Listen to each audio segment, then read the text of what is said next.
লস্করপুর এবং চাঁদপুরের মধ্যে প্রীতি ফুটবল খেলায় আমরা অত্যন্ত আনন্দিত এবং খুশি হয়েছি যে আমাদের ব্যারিস্টার সাইদুর হক সুমন এমপি মহোদয় আমাদের মধ্যে উপস্থিত হয়েছেন এবং উনি একটা পক্ষে খেলবেন। আমরা বিশ্বাস করি যে ওনার কারণেই কিন্তু একটা ফুটবলের নতুন জাগরণ ঘটেছে বাংলাদেশে। তো আজকে এখানে খেলাটি যেন আমরা যারা দর্শক আছে তারা যেন খেলাটি উপভোগ করে এবং প্রীতি খেলা প্রীতির মতোই যেন আমরা সৌন্দর্য উপভোগ করে আজকের খেলাটি আমরা উপভোগ করতে পারি। আমার বক্তব্য এখানে শেষ করছি। এখানে আজকের খেলা এখানে উদ্বোধন।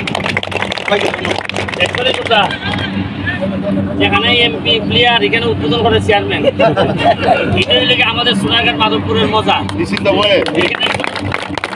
নেতা বইলা যখন যে যেখানে থাকবো সেই নেতা, খেলার মাঠে তুমিই নেতা। যখন তুমি একটা টিম যারা আজকে খেলতেছো, তুমি লস্করপুরের পক্ষে, তুমি লস্করপুরের এমপি, চাঁদপুরের পক্ষে আজকে চাঁদপুরের এমপি।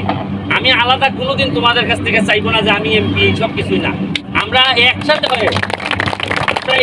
হয়ে বঙ্গবন্ধুর সোনার বাংলার জন্য যা যা করা লাগে, মানুষের শান্তি, মানুষের দেখো আমি এখানে আস্তে আস্তে আমি 6টা না 5টা বল দিয়েছি।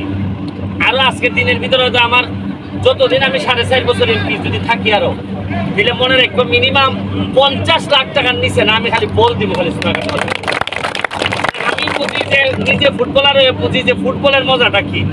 এখন একটা বাচ্চা ছেলে আমার দাঁড় করাইছে গাড়ি, ভাই বল দেও, এ মনে বুঝছে যে এই গাড়ি বল দেয়, আমি দেই কিনে গাড়ি দেখলেই বল দেও। তা আমি দাঁড় করাই খালি এর একটা বল দিছিলাম। বিশ্বাস করো এর চোখ মুখ যদি দেখাইতে পারতাম, মনে হয়েছে আমারে মনে একটা হেলিকপ্টার দিল, আমি এত খুশি হইতাম না। এ বল পাইয়ে যত খুশি হয়েছে। তা আমরা সবাই মিলে মিশে আরো আগাই যাইতাম। তোমরা একটা টুর্নামেন্টের ব্যবস্থা করো, বড় টুর্নামেন্ট।